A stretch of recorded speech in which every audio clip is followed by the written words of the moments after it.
The following is rated S for spoilers.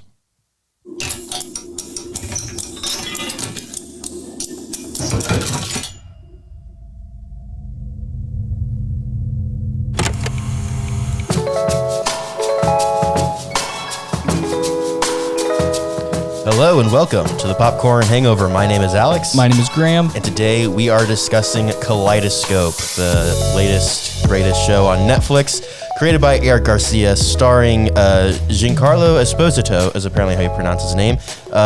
Rufus Sewell and Paz Vega are the top three billed actors, but of course there's lots and lots of people on the show. Releasing January 1st of 2023 on Netflix. Has a runtime of 6 hours and 13 minutes if you wanted to binge the whole thing. It's not bad. Yeah.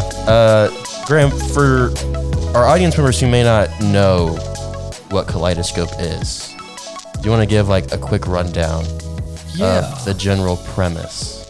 Think of it, going into it, think of it as like, growing up I had those books, like the kind of like the choose your own story.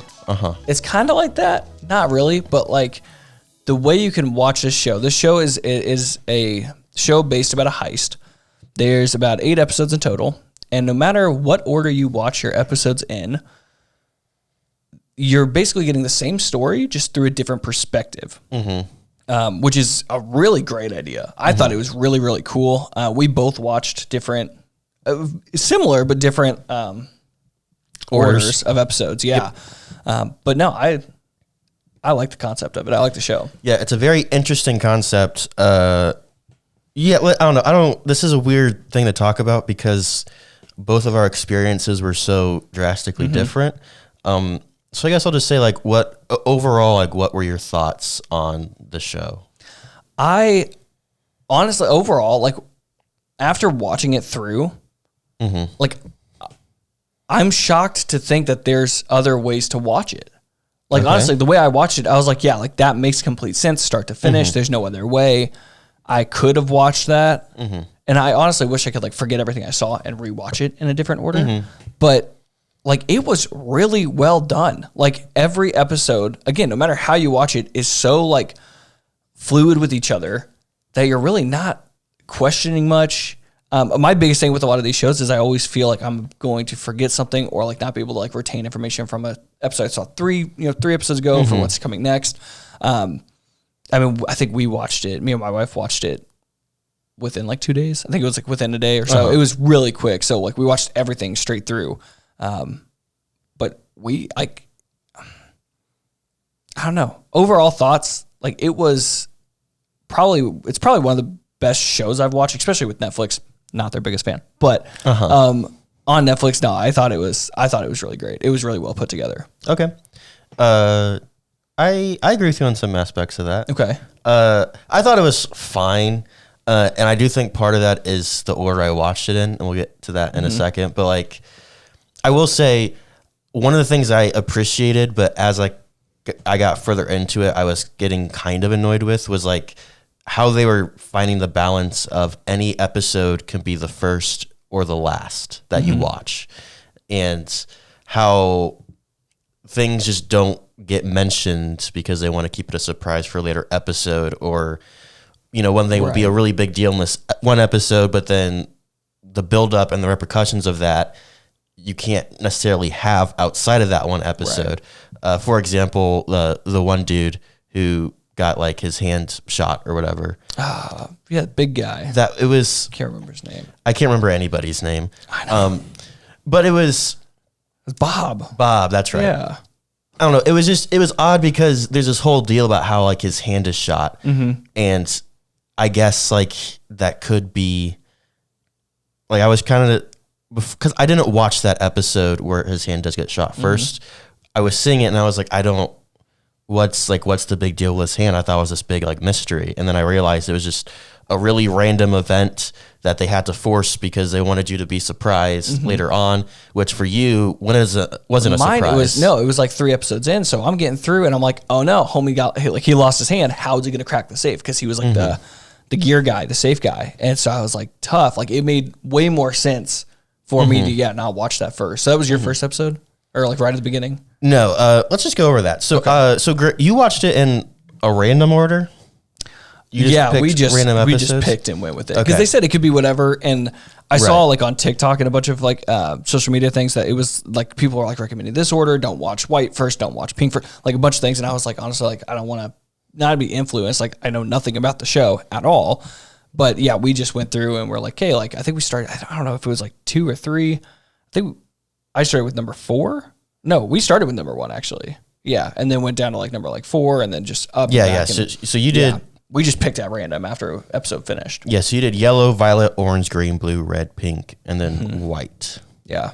As a whole, I think that's pretty good. I did what Netflix calls the Quentin Tarantino order. I was going through like different people's like here's the orders you should watch it, and Netflix has what they call the Quentin Tarantino order, and Quentin Tarantino is one of my favorite directors, so I said obviously I have to watch it that way. Yeah, of course. Why not? No other way. Yeah.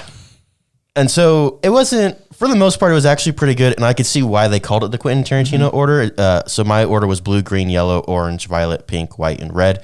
So it was lots of going back and forth. So we kind of had some linear stuff going on, like prepping for the heist, the stuff that was happening just before, but then we were having flashbacks every other episode. Right. So it was cool to kind of ping pong back and forth. My one complaint though is the order of the last 3. Horrendous. Yeah. So before I got to white, the big heist, I watched pink, which I did too. It should be the last episode. And I remember you texted me and said, you need to watch this last. Yeah. And I ignored you. And I wish I did. We watched pink and then white. White was our very last episode, which that's how we ended it, whatever. But when we watched pink, I think we literally went like 2 or 3 days out because it was like heavy. It was like the episode in my mind. Like I still remember that episode. And we had no interest in white. We were like, dang, like, don't care how the heist went. We know how it went afterwards. Oh, so really? It was like, that was tough. Yeah, it took us like a day or 2 to get back into it. And even honestly, like watching the heist happen, like we knew it was still pretty stressful. It was still like, we got into it. But I was like, we know how it ends. Like, how am I going to, I don't care about what happened. I know who made it out. I know who didn't make it out. I know who is hurt, whatever it is. And so, no, yeah, we lost like almost all interest after pink. I think that's interesting. And I think it is a weird balance that they had to try to find with trying to make white the last episode. And I can see why it was the last episode with the big plot twist at the end of it. But that did having like watching literally everyone but 2 or 3 people die. And then now I have to be worried about how they're going to get through this heist was a little odd. But my thing is after white, I watched red, which was immediately after the heist. Right. And that was after pink, really high intense. That's like the true ending to the story. Yeah. And then white, which is the intentional ending of the story. And then you have red. And while, yes, it does take place after the heist, that was the most it wasn't a very satisfactory ending. It was a very I watched it like halfway through. I almost just decided to stop because I had put all the pieces together.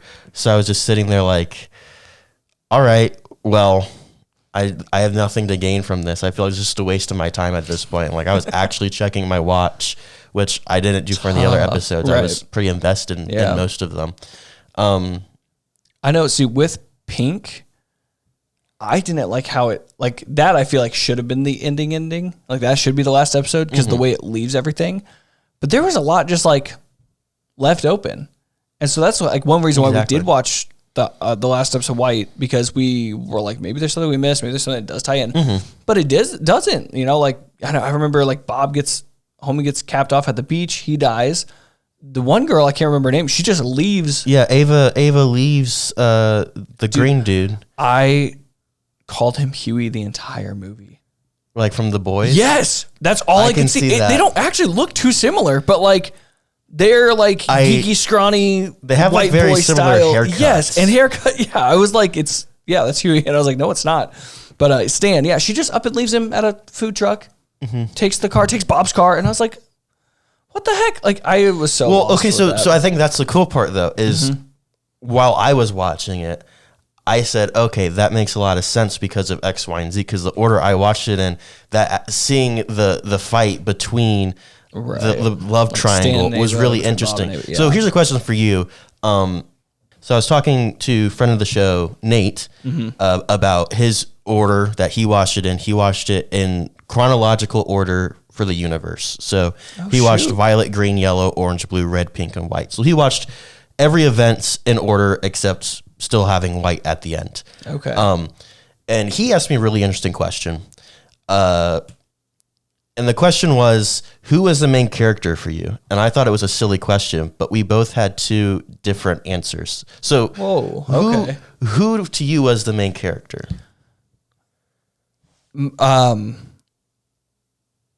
Leo.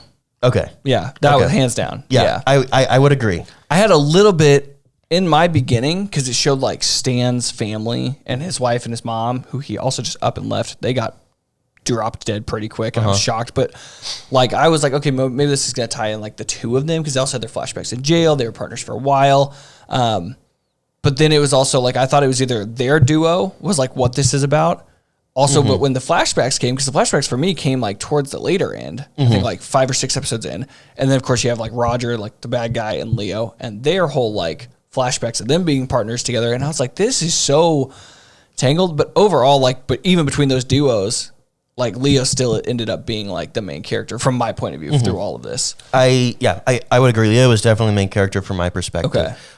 But for Nate, what did Nate say? Nate said that his main character for him was Hannah, Leo's daughter, and watching how she was going through things, because he started with Purple and he started with Hannah as a girl and was watching her grow up and how everything was kind of revolving around Hannah. Bro. And so for him, like that was the main, especially with the way that it kind of ends with that, and like that does make a little sense. Shoot, honestly, for me, like every time she would show back up, I'm like, oh yeah, it's like, what's her name? And now like sometimes I'd like forget she was like on their team and like not. So like there was a lot that I feel like she was barely in the show. Well, that's the thing is I thought that like I don't know, like for her, like she was always just kind of there, and I didn't connect all the dots until a lot later. So there was no way I would have that perspective. Right. In your opinion, what is the best episode to start, and what's the worst episode to start on? Do you even remember? I do. What I would recommend, I don't know which episode it was. Well, you kind of gave, I think Violet was the flashback, the prison flashback. No, Violet. Violet's him and Roger doing heists. Honestly, either that one, Violet, you could start with, or whichever one is the 7 years, or Green, either Violet or Green. Those two. Interesting.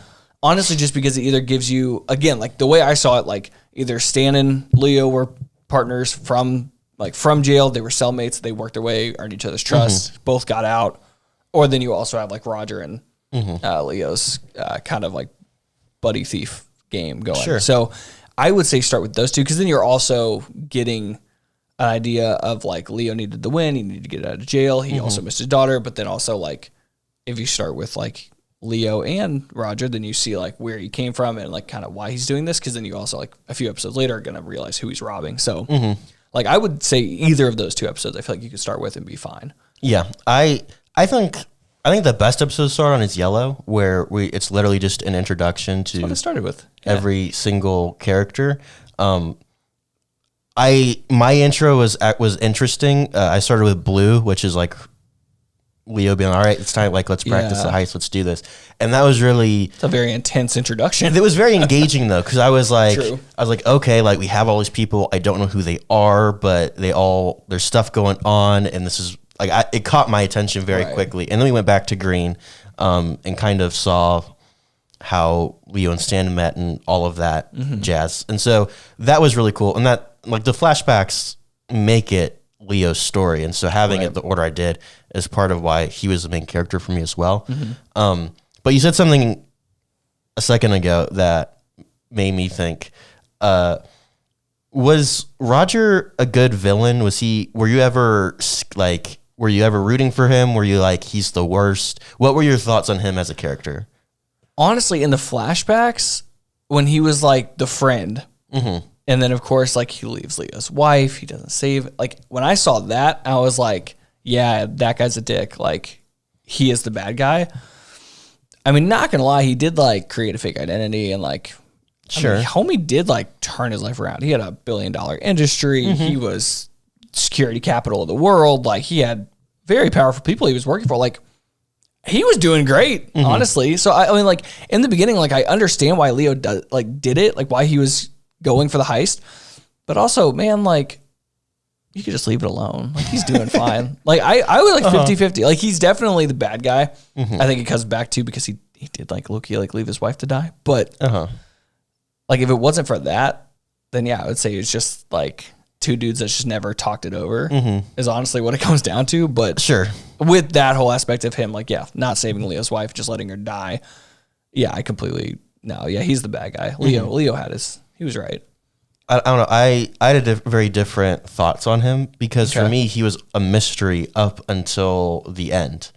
I didn't get Violet until towards the end. Right. So we have all this buildup where he absolutely hates him. And so in my head, because I'm being told that he's awful, I had no remorse for this guy. I was like, I don't know what he did. Yeah. But he's something big. But he's awful. Yeah, I thought it was something major. And so whenever I did see Violet, there was no chance for sympathy. Whereas I know some people could potentially, depending on their orders, could potentially like see a little bit of his side, or like you do. Right. But for me, it was just ingrained into me that he's awful. And so, and again, like that makes sense. Like I said, if it wasn't for that, which would mean like obviously it had to be something like pretty serious for a heist like this to commence. But no, it was, like I said, I do understand from your point of view though. That makes a lot of sense. What were your thoughts on the cop, the FBI agent lady? Oh, I honestly hated every second of it. She was extremely annoying. I get the need for it, but like between her and her little like, I don't get the need for it. The only thing is just because I feel like the idea of like a cop getting close and them just needing to be careful every once in a while. Like if they got too sloppy, they needed to clean up. Like that's the only thing I got. But for her tracking the story from the very beginning and her just going after, it was Ava. Yeah. Her being like so dead set on Ava and being made a fool, like losing her job, like having all this happen. I'm like, girl, give it up. And then her like weird little assistant dude, like them having like a little love story. I was like, that is so weird. I did not like her character. I did not like the reason. I honestly, I wish she was. I think she was a little bit needed. I think the cop aspect was needed. I don't think she was. I don't think that much story needed to be involved. Like, I guess I feel like the cops and the FBI being a threat is kind of implied. I don't think we needed a face to it. I think it could just be, we need to be careful. And it could have been the same girl and guy like show up like when they do the heist or whatever, like the building gets flooded and they show up and they're like, hey, like something's going on. Like it's a lot of water. Like that makes sense. Have someone show up, but to have like so much story behind it, dude. Yeah. I should look it up and see like if there is other opinions on her. Like maybe if you start on Orange, for example, like the episode all about her, like, I feel like that is the worst episode to watch because you're going to get an idea of what this show is, and it's not going to be that at all. From that perspective, you're probably going to think that she's the main character. She's trying to get her image back by getting Ava and taking them all down, and like. But she isn't even in every episode, and so it's one of those things where like it's a hard thing to follow. I see like what they're trying to do, and they're trying to introduce that different idea. But that I think I can't see how that worked. I feel like it failed miserably. Oh, extremely. Yeah. No, I completely agree. Yeah. I was not a fan of that. So as a whole, you enjoy Kaleidoscope? I did. It got me. I was super excited for it when it came out. Like when it was like announced and like I heard it was coming out, I was excited for it regardless. I didn't even know it was going to be a heist set, honestly, up until like a day or two before I watched it. Really didn't know what it was about. Just the idea that you could pick any order and everyone's going to get the same story, just in a different perspective. And I was like, that's such a cool thing. I know when Netflix did the Black Mirror episode, that was like a literal like choose your own adventure. That was crazy. Did you do that? Did you ever see that? Bandersnatch? I did not. Dude, I've never done it. It was like really cool. And I remember like, because I remember watching it. I think I tried to watch it on my TV, but like my Roku remote like wouldn't count as a controller or whatever. And so I literally watched it at my desk, like on my computer, so I could click, do this or do this, go left, go right, like actually pick the in story options. And so No, having shows like this, I think, are extremely creative when they're done really well, like Bandersnatch, like Kaleidoscope. I just feel like we should have more content like this. It just switches things up. Yeah. And Graham, that was perfect because that's what we're going to talk about next segment. We're going to dive deeper into not specifically just that kind of content, but how the way you experience content can change your perspective on the way you feel about it, how you perceive the story, and things like that. So we're going to talk about that next segment. So make sure you stay tuned.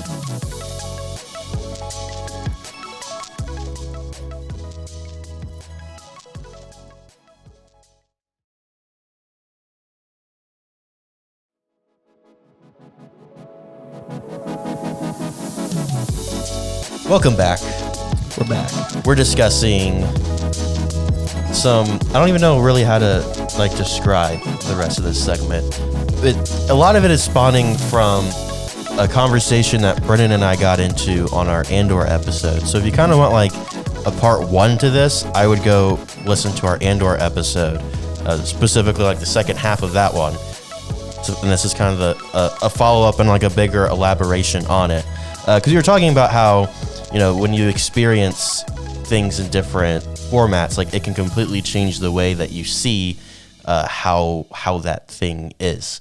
And I thought that was very fitting for this episode in particular because Kaleidoscope is entirely around everyone viewing it slightly differently. Right. And so I kind of just want to, just talk about that idea for a little bit. Okay. Let's get it. Let's dig in. So, we'll just start out just right off the bat. Okay. How does the experience affect the way that you view a piece of content? And that's a very broad and question, but whether it be, seeing something in a theater versus at home, or being able to binge something versus week by week, how do those experiences, maybe we should talk about those separately. Yeah. Because I think those are different. So, we can transition to this better. Let's just talk about shows. Okay. How does binging a show versus watching a show week by week change the experience for you? So personally, I think it makes more sense when, I guess they're not carriers, but platforms release a full show to be bingeable. Mm-hmm. For me, it's easier to either binge a show, or if I can't right at release, I'll find time. Or if one night I can watch 3 episodes and come back 2 days later, watch 1. And I feel it's easier to base around your own time. Mm-hmm. Some people I can also see the argument for weekly drops though too, because you just watch 1 episode a week, schedule it out. You can watch it anytime after release too, which you can. But honestly, with a lot of shows, a lot recently, I've found myself, we'll get into it, watch week 1, week 2 comes around, we'll watch release, week 3, we push out a few days and then we didn't get back to it. And now it turns out it's been 6 weeks since then. The whole show is out. I could go binge it whenever. But also I probably need to rewatch it all because I haven't seen it in forever. So, I don't know. I feel bingeable, having a show being bingeable, out, like Netflix does. I think that's the way to go. Yeah. And at least in my personal preference. So are you saying that Netflix did something right? Hey, shut up, man. One thing, that's fine. That's a yes. That's all. Fine. That's all I care about. I see what you're saying there. I personally, if I had to choose between binging and watching week by week, it does depend on the show, because I think some shows are just meant to be bingeable. Yeah. For example, WandaVision, that is a show that watching it week by week kind of sucks. I remember watching those first 2 episodes premiering. Yep. And it was cool because we were watching the first new Marvel show and everything, and that was an experience in itself, but also nothing really happened in those 2 episodes. Yeah. So we finished and it was okay, cool. What's next? Great. What do I do now? Yep. And so I think some shows are designed to be bingeable. But like I was saying, I like the week by week because it makes an event out of it. Oh yeah, it's something I can look forward to. It's something like you said, I can schedule it out, and it's part of my routine now. Yeah. I was talking last week, I was talking about how when we get fewer Disney Plus shows, I'm not going to know what to do. Yeah. On Tuesday nights at 3 a.m. because I'm always up waiting for the new episode to drop. And so, I mean, that's all I'll be doing tomorrow as this episode comes out with The Mandalorian. Check out TikTok for our thoughts on the first episode of Mandalorian. It's a whole event. It's a part of my routine, and I like being able to enjoy a show for longer than the few days that it takes for me to watch it. For, to be able to watch an episode and sit and think about it and appreciate it for just being the one episode and then anticipating the next one. The Last of Us, I think, is the first show in a while that I've really, really enjoyed watching week by week. Because I can play the game along with the show, and I can, I kind of know how they're going to segment it because I've played that game a million times. So as I'm playing back through it, I kind of know where to start and stop. And I don't know, I really like the week by week format, but I could see how something like a show like Andor, for example, where there's a lot of things going on. I think part of the reason why, myself included, a lot of people didn't love that show was because there's a lot of things happening, and when you're watching it week by week, you forget little details, and it seems really, really slow. But if you were to binge it, I haven't yet. I plan on doing that one day. But if you were to binge it, maybe that show, maybe you would get a different experience and you would enjoy it more. I can see that. Which, and that's the thing too, is even for the shows week by week, so what? You just don't watch it for 8 weeks, and then you have all the episodes, you binge it. There you go, So I think it is. It's just, honestly, when it comes to shows for that, I think it's nice for a lot of people when it is it's not, you don't have to find time to go to the theater as well as set part time to watch it. But also it's just, it's at home, one episode a night, put the kids to bed, you get to watch an episode, whatever it is, if you got a busy life, you just get around to it. So, honestly, either way, I don't know. Like I said, I'm still definitely on the bingeable side, but I feel like it works out either way. Yeah. No matter who's just depends on what you got going on. Yeah. How do you feel? I feel like this is a redundant question. Okay. But how do you feel about the experience of watching it in a theater versus at home? Because obviously the theater experience, there's tiers to this in my mind. The way I see this is there's 4 ways to watch a movie. Okay. 2 being an at-home style, right? Okay. One way, you're on your phone or your iPad, phone, tablet, right? Say you're on a plane ride. Say you're you're not in a theater, right? You can give any explanation. There's no excuse if you do that. You are dead to me. No. He's if you're just killing time, right? You watch a movie. Say there's a streaming premiere style we've had in the past. Yeah, phone, tablet, you're killing time. Okay, there's that option.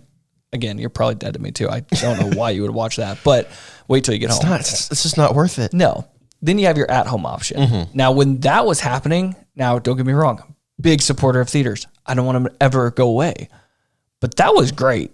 During the COVID period, of course I missed the theater. I always kind of knew that they were going to come back, so that's why I wasn't too worried. But being able to just, sit down on a Friday night, there's the movie. We don't have to go out. We got our snacks at home. Wear your PJs. You can wear whatever you want to the theater. I don't care. But it's just it's definitely a different experience. It's a little easier going, in my opinion, for the at-home. Okay, you also have your local theaters. For example, we have a theater here in town. We've been going since we were 5 years old. But with that, if we go out of town to an IMAX theater, it's a completely different experience. Yeah. There's definitely 2 different theater experiences you can have, but there's also both are, again, I still think are going to be way better than watching it at home or on your tablet, regardless. Yeah, and I feel like that's a very just objective, almost want to say obvious, yes, obviously the better quality you get, the better the experience is going to be. But to play devil's advocate, because a lot of people don't like going to theaters because they got to go out and they got to do it and they got to make a whole thing out of it. Right. And then you got to put on pants. You got to. Why? Exactly. And then you have to buy popcorn and it costs $20. Yeah. And then you go sit down and the theater smells and there's a spot on the screen. Or you got to pee and you can't pause. Yeah. You got to decide, do I let my bladder explode or do I leave right before the really big final climax of the Batman? Because that's what I did a few last year. You know, like you have to deal with that, and then there's also people talking, or there's where you sit in the theater. And AMC's new thing, where like now where you're you gonna pay sit, for the good ticket. You're not gonna pay for the good ticket, right? Yeah, like there's a lot more variables involved. So like the question is it really worth it? Is the experience that different and that drastic that you should go to a theater versus staying at home? That is the question. Dude, see that is a tricky question. Like it's hard to think. For me, like I can see why it's a tricky question, but for someone who loves movies, like the theater's always going to be your first choice. It is no question, right? Like those things, while they can be annoying, and sometimes they do annoy me. Hence our segment on various shows where we just give snobby movie theater reviews. Like I don't know. I just don't care. Yeah. I don't care. I love it so much. It's a magical place. Yeah. I completely agree. And there's something with me though, like I am not super picky though. So for me, like just going to the theater could be your small local theater, nothing fancy, no AMC, no IMAX. But I completely understand the difference in quality though. Because there is something you're going to sacrifice. I remember when Maverick came out, Top Gun Maverick, I watched it 3 times here in town at our theater. And dude, I have never actually seen it in IMAX, but I wish I did because the sound quality, just the actual video quality, like everything you're getting is going to be so much better. And even if the ticket is a little bit more expensive, like it is always going to be worth it. Yeah. But again, just from it being like accessible and like easy, like if you got busy days, like I'm not trying to drive out of town, you know? Sure. And like, I don't know, we're kind of going backwards now, but you're bringing up a really good point of like, cause I saw Maverick twice in IMAX. Normally I would only make the trip once, but any day of the week. Top Gun was so freaking good that like I was like, no, like I convinced my family, like, no, like you are not seeing it at our local theater. We're going 2 hours to go see this movie. And it was awesome. And then I saw it twice in a normal theater. Yep. And it still worked. It was still incredible. Yeah. But it wasn't the same. It was slightly less engaging. Maybe that's because I had already seen it two or 3 times at that point. Yeah. And like I want to watch it again, but I'm really worried that if I stream it or just do VOD, I'm not going to have the same effect because it's going to be with my crappy speakers. I can see that. Or my headphones or whatever I'm using. Like I wonder if like that the feeling that a movie like that gives you can even translate to an at-home experience. I don't think it can. And on the flip side, like my favorite movie of all time is La La Land. Yeah. And that's my favorite movie for years. Yeah. I've seen it countless times, but I never got the opportunity to see it in a theater until about a month ago. Yeah. And it was like watching the movie for the first time. I'm so jealous that you went and saw that. I cried so many times. I could quote every line of dialogue. I could tell you exactly like what camera angle and what lens they're using here and like what's going on. I could tell you everything about that movie because I've seen it so many times. Yeah. But seeing it in a theater was like watching it for the first time. Yeah. And you don't realize how drastic the difference of that experience is. Oh yeah. Until something like that happens. Yeah. There are, and kind of with that, and I feel like we mentioned this in the past too, there are just so many movies from our past that like before IMAX was even like a thing. I wish we could just have like an IMAX fitted, have it formatted for that and just like get to experience that in IMAX just for just one time. Like, cause that really is like, that's the thing is like the theater experience is always going to be better than at home. That's kind of my side with it. But like, again, I can understand that. Or even like one of my favorite critics said, like he says that in his opinion, the greatest movie ever made is Lawrence of Arabia, but only if you watch it in a theater. So like I've looked it up and I really want to watch it because I have a lot of respect for this critic and I trust his opinion, but I don't want to watch it until I see it on the big screen because apparently you're gonna have to like rent a theater for apparently that's look, okay. It is a thing. It does happen occasionally. It's just I'm probably gonna have to travel quite some ways. To go watch far. To go watch like it's a really long movie too. So maybe it would be worth the travel time. I don't know. One day I will see Lawrence of Arabia on the big screen. Yeah, it could happen. But yeah, it's it's a very different experience. Yeah. And that's I feel like that's the typical way to think about it, but to tie it back into Kaleidoscope, Netflix is trying to do something new with the streaming experience. Right. And I feel like Netflix is really the only one who's doing this right now. Yeah. And trying to come up with new ways to Deliver the same content. to give us Right. give us this content with Black Mirror, Bandersnatch, and then now with Kaleidoscope. Those are both two very different things, but Right. do you think that that's...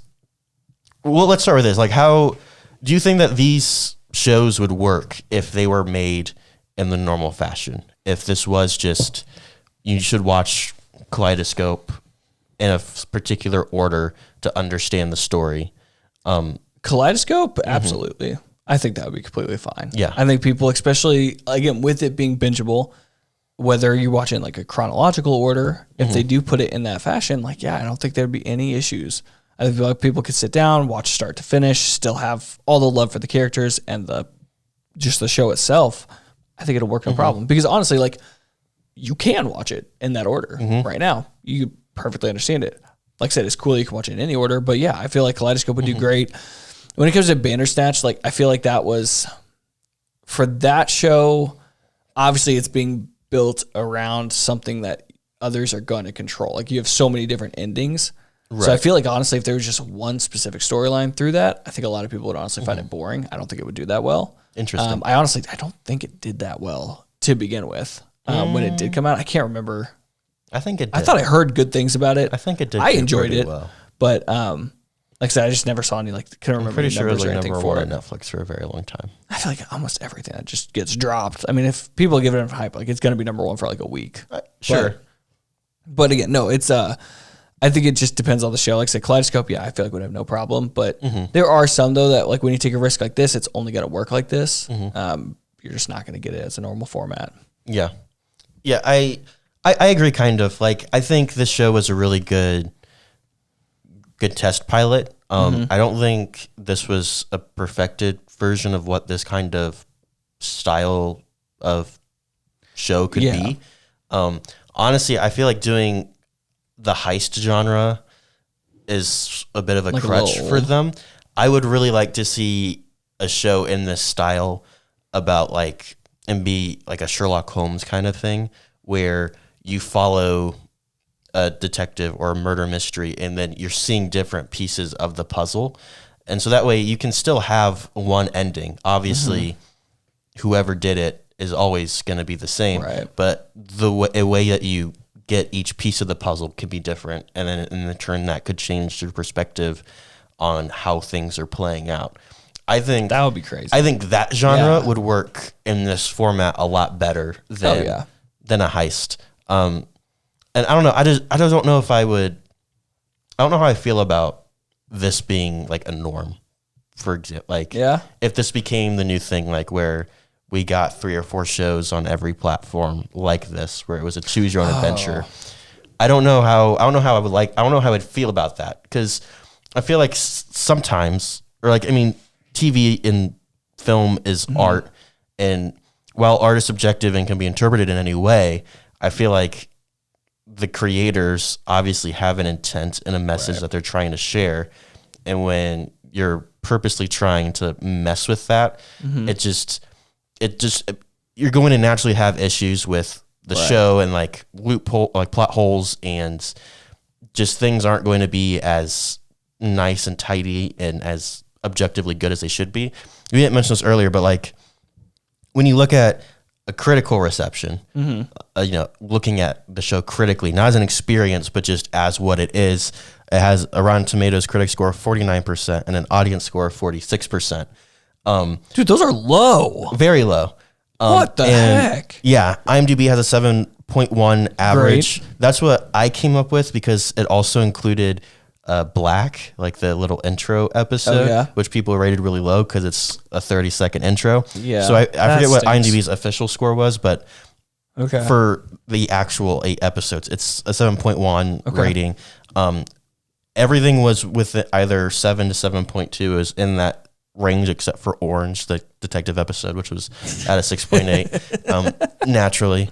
And so, I don't know, IMDb is obviously a more fan-driven site, more average Joe kind of person going to use IMDb as opposed to someone who's going to write on Rotten Tomatoes. And so I think that's a really interesting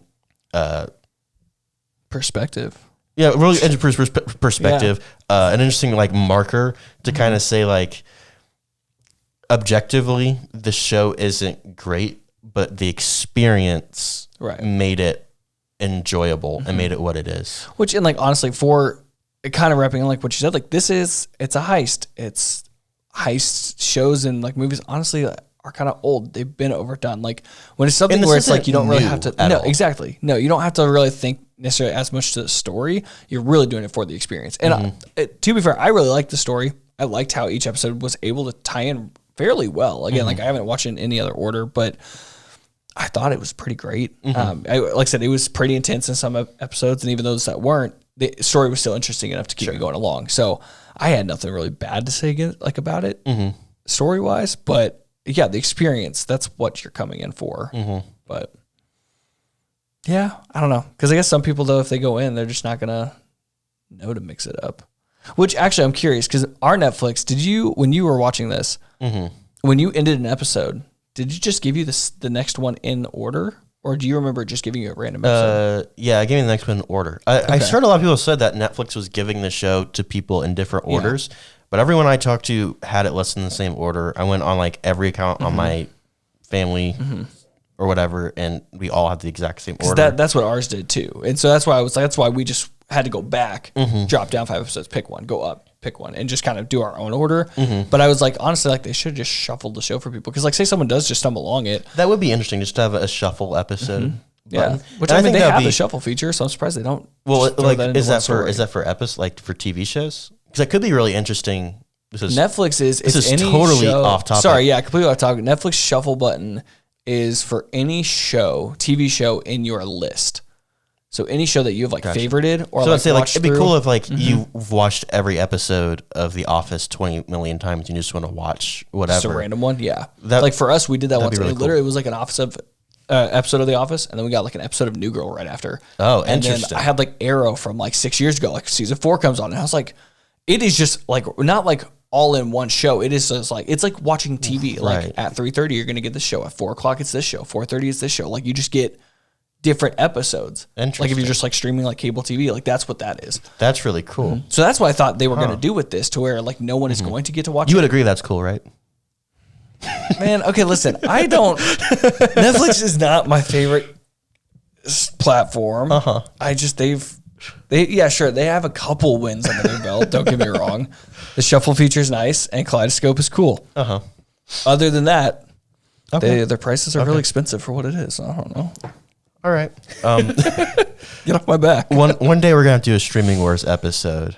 Dude, all day. We're just going to have to. There's PowerPoints of like why Disney Plus is better than Netflix, while Hulu is better than. I'm just kidding. I don't know. I have issues with Disney Plus, but honestly, I do kind of too. This is all a tease for an episode that isn't even planned. Who knows if it'll come?